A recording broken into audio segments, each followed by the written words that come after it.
Have you ever wondered why reusability or regeneration of spent adsorbent after adsorption is so vital in chemistry? Well, let's start with the basics. Adsorption is a fascinating process where molecules congregate on the surface of a material rather than sinking into it, like a crowd gathering around a popular food stand at a fair. This process is incredibly important across a variety of industries, from purifying water to storing gases. But here's the catch. These adsorbents, the material that attracts the molecules, can become oversaturated, like a sponge that soaked up too much water. When this happens, they are spent, no longer able to do their job. It's like a used coffee filter, crammed full of grounds and unable to let any more liquid through.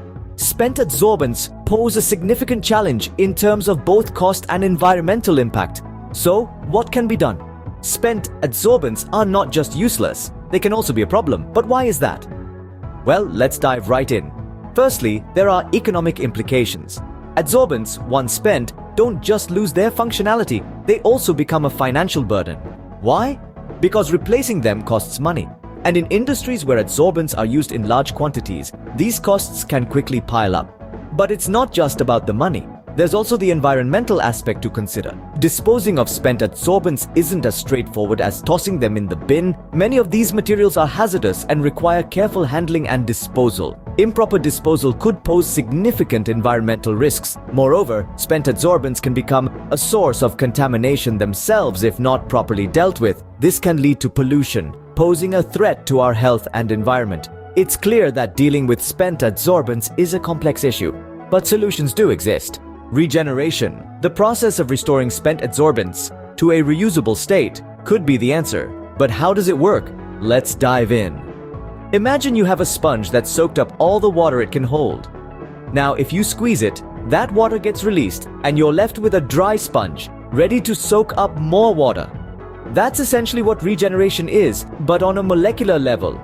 In the world of adsorption, our sponge is the adsorbent and the water are the molecules it's adsorbing. But unlike a sponge, you can't just squeeze an adsorbent to get those molecules out. Instead, we use heat, pressure, or chemicals to do the job. Heat is one of the most common ways to regenerate adsorbents. By raising the temperature, we increase the kinetic energy of the adsorbed molecules.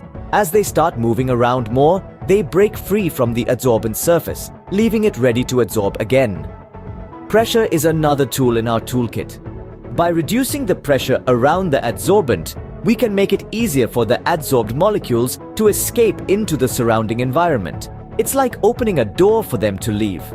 Chemicals, on the other hand, can be used to break the bonds between the adsorbent and the adsorbed molecules. This can be particularly effective when dealing with stubborn substances that don't want to let go. But why bother with regeneration at all? Well, there are a couple of big reasons. First, it's cost-effective. By reusing adsorbents, we can save money on materials.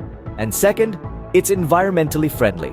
Instead of being discarded, spent adsorbents can be given a new lease on life, reducing waste and our impact on the environment.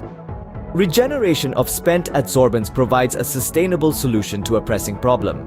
It's a testament to the power of chemistry to solve real-world issues. And with that, we've reached the end of our journey into the world of adsorption and regeneration. Stay curious, keep exploring, and remember, there's always more to learn in the fascinating world of chemistry.